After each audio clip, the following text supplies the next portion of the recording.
Okay, we've gone through and we've done a test message outside of the modem, but let's say theoretically it didn't actually work, and you're starting your troubleshooting procedure.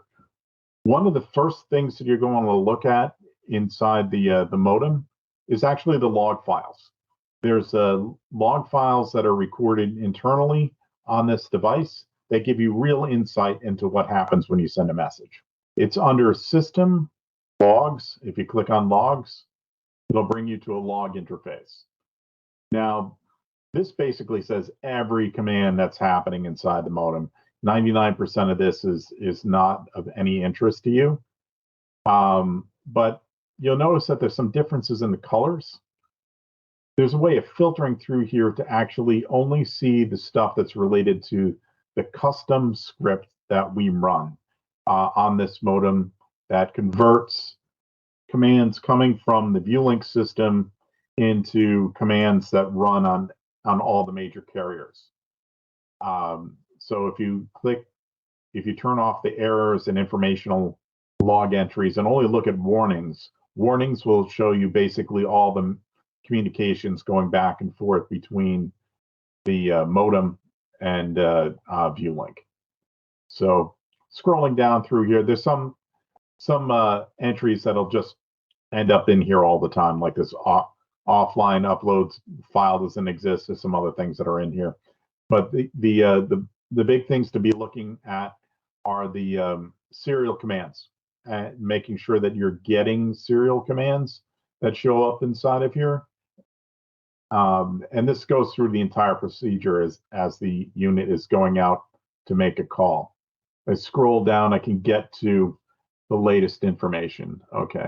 Now there'll be, at intervals, there'll be communications that go back and forth between the modem, the carrier that'll be captured in here, mostly being authentication calls.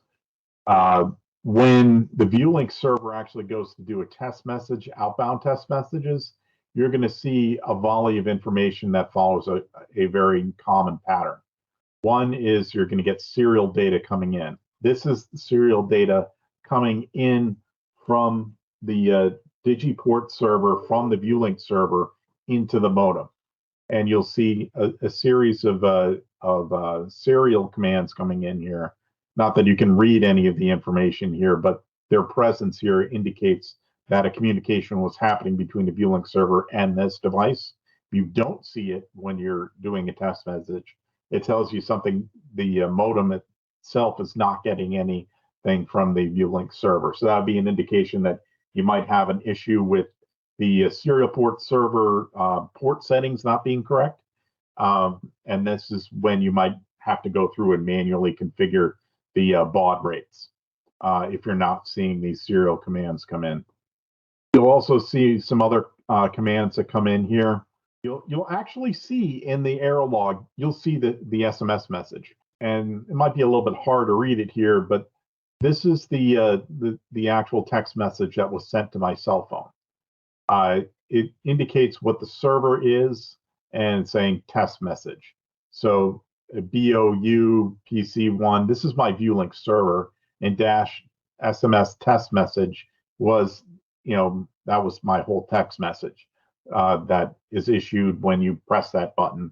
This also gives the telephone number that it was sent to, and then the total amount of time it took, and that was the end of the message. If you had a return back, you get another set of messages if you're replying to a text message with a remote acknowledgement.